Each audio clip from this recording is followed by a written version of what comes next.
Hey guys, and welcome to the Working Money channel. Alright, so a sea of green, guys, and altcoins are seeing a significant rally. Look at Bitcoin, only up 0.26% right now, trading at 95.81. Ethereum, a huge gainer in the space overall. In the last 24 hours, we only saw a 1.56% change, although it has been doing quite well. XRP trading at 21 cents right now, up 3.65%. And guys, XRP back in the number 3 spot over Tether. Look at that market cap. XRP now at 9.2 billion and Tether 8.7 billion. The entire market cap of the crypto space is 270.9 billion, and Bitcoin dominance is slowly decreasing. So some are calling for an altcoin rally. We are obviously seeing some altcoins doing very, very well right now. Look at Cardano up 17.9%. What are some of the big gainers here? We got Tron 8.55. Neo 9.3. What else we got here? Zcash doing all right as well, 12.05. VeChain 16.7%. So a lot in the altcoin space. We're seeing many altcoins rally quite significantly. And I wanted to go down here. Where was it again? Let me see if I can find it. I don't see it for some reason. I don't know where it went. Anyways, guys, it was Theta Coin. Yes, Theta down here, minus 13.05%. So, of course, all these coins are going to eventually catch up with each other. And, guys, this is just the beginning. Okay, I've got XRP here on the daily, and if you look at the hourly, it hasn't done as well as some other coins in the last 24 hours, give or take, but it is still doing fairly well, and it's following the trend. The fact of the matter is this: Bitcoin, despite the fact that it moves first, is not really moving too much, and we're seeing a pump for altcoins all simultaneously in the space. I saw this article here just real quick from the Daily Hodl. Altcoins outpace Bitcoin in broad crypto rally. Ethereum and Cardano are the biggest gainers. So altcoins have taken the spotlight away from Bitcoin despite BTC's strong bounce in the last few days amid a broad crypto rally over the weekend. Smart contract platform Cardano is having an impressive week as the cryptocurrency is up nearly 12% at the time of writing, printing a low of 0.64 and a high of 0.07. I think that's a typo. In the last 24 hours, ADA continues to surge days after Cardano creator Charles Hoskin revealed the time frame for the launch of Shelley, which is Cardano's next major upgrade. So, other cryptocurrencies moving on news. Let's take a look at Cardano real quick here. Wow, look at that, guys. This is the hourly for Cardano.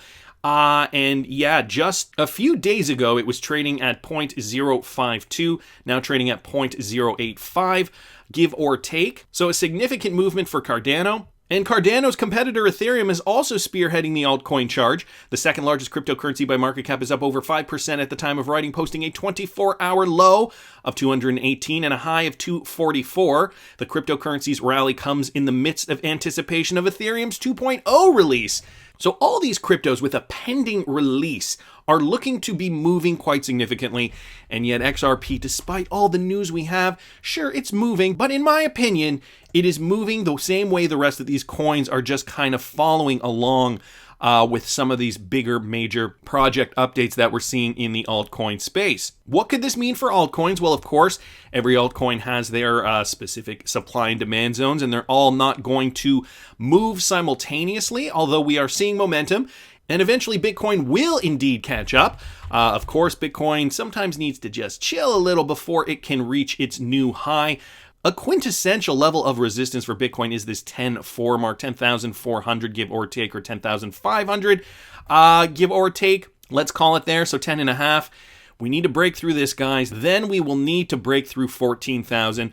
I think once this level is broken, see, we've tried a few times here over the last few days. Again, guys, this is Bitcoin on the daily. We tried over here May 7th, then back up here May 14th, and again over here May 18th, and now we're trying again. It's May 30th. 31st is today. In June, will we break this level? Will we go beyond 10.5? And then how long will it be until we reach 14,000?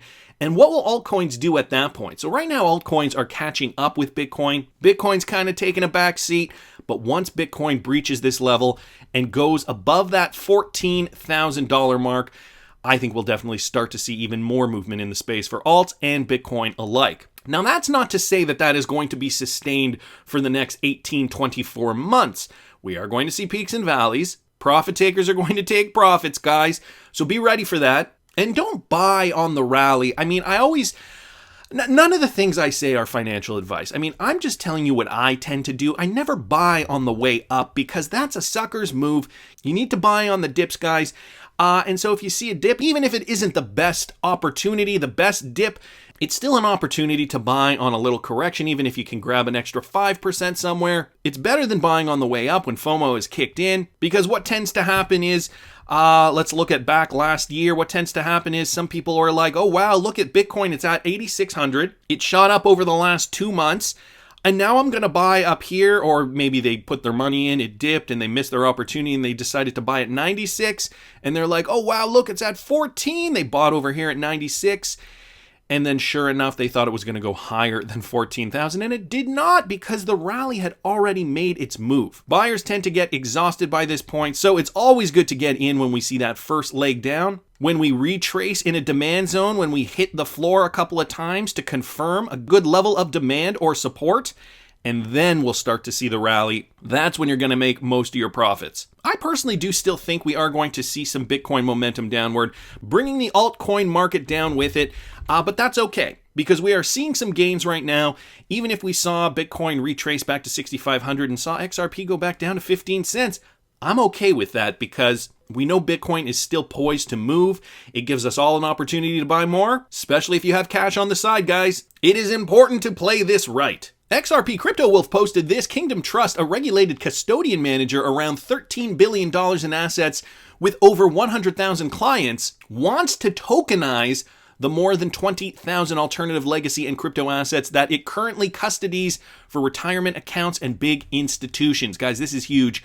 So Kingdom Trust, a South Dakota-based custodian managing more than 13 billion assets, is closely eyeing the tokenization sector. So not talking here about a Ripple partnership in any way, shape, or form, but they're realizing the benefit of tokenizing assets, putting them on the blockchain. So if you look beyond just Bitcoin at the clash of alternative assets like real estate investment trusts, REITs, gold, land, and other things that Kingdom custodies, this is a prime environment for the clash between blockchain technology, tokenization of assets, and the 20,000 assets that we currently hold. Also, they're uniquely suited to target tokenization as an established custodian with a 6-figure user base, over 20,000 supported assets.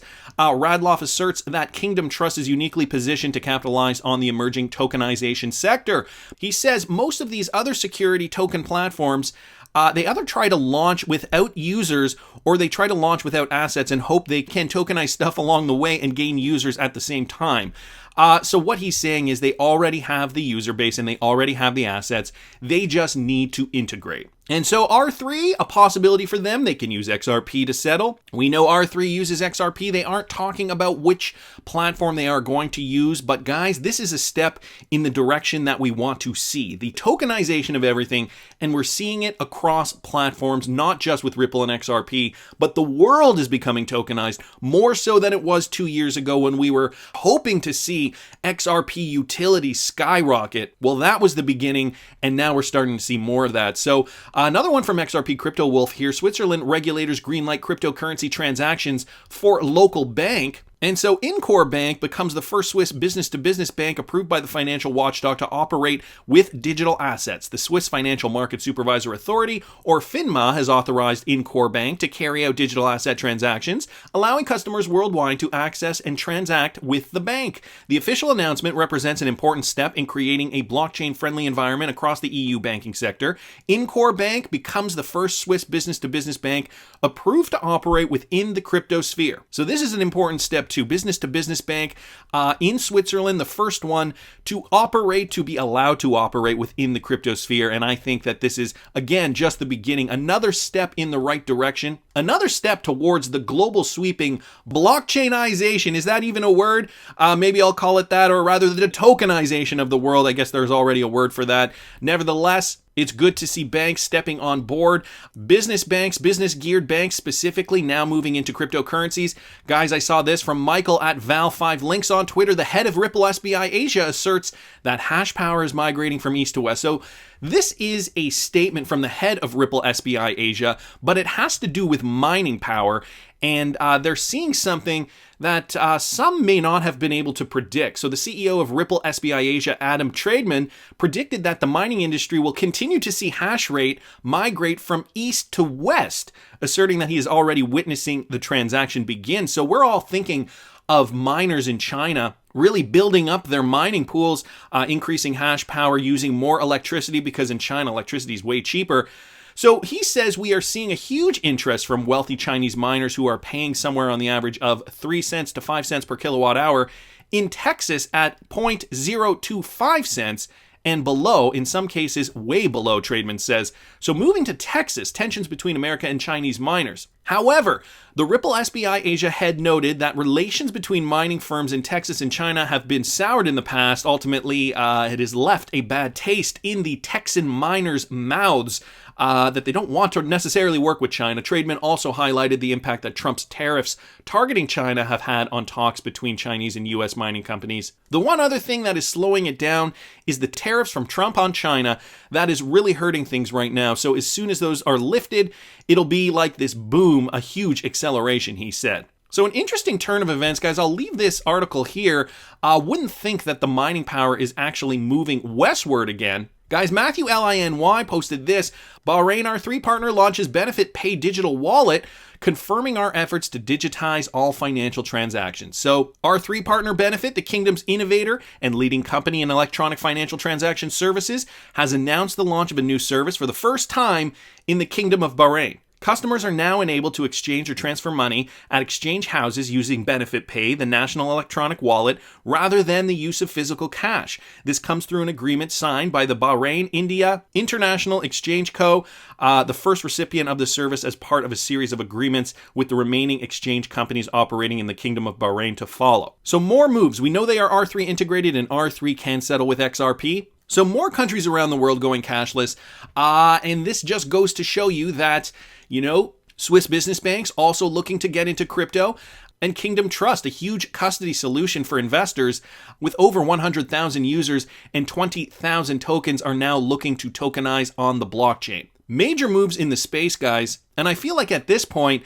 the beer flu is really pushing this along. What is that going to mean for Ripple and XRP, though?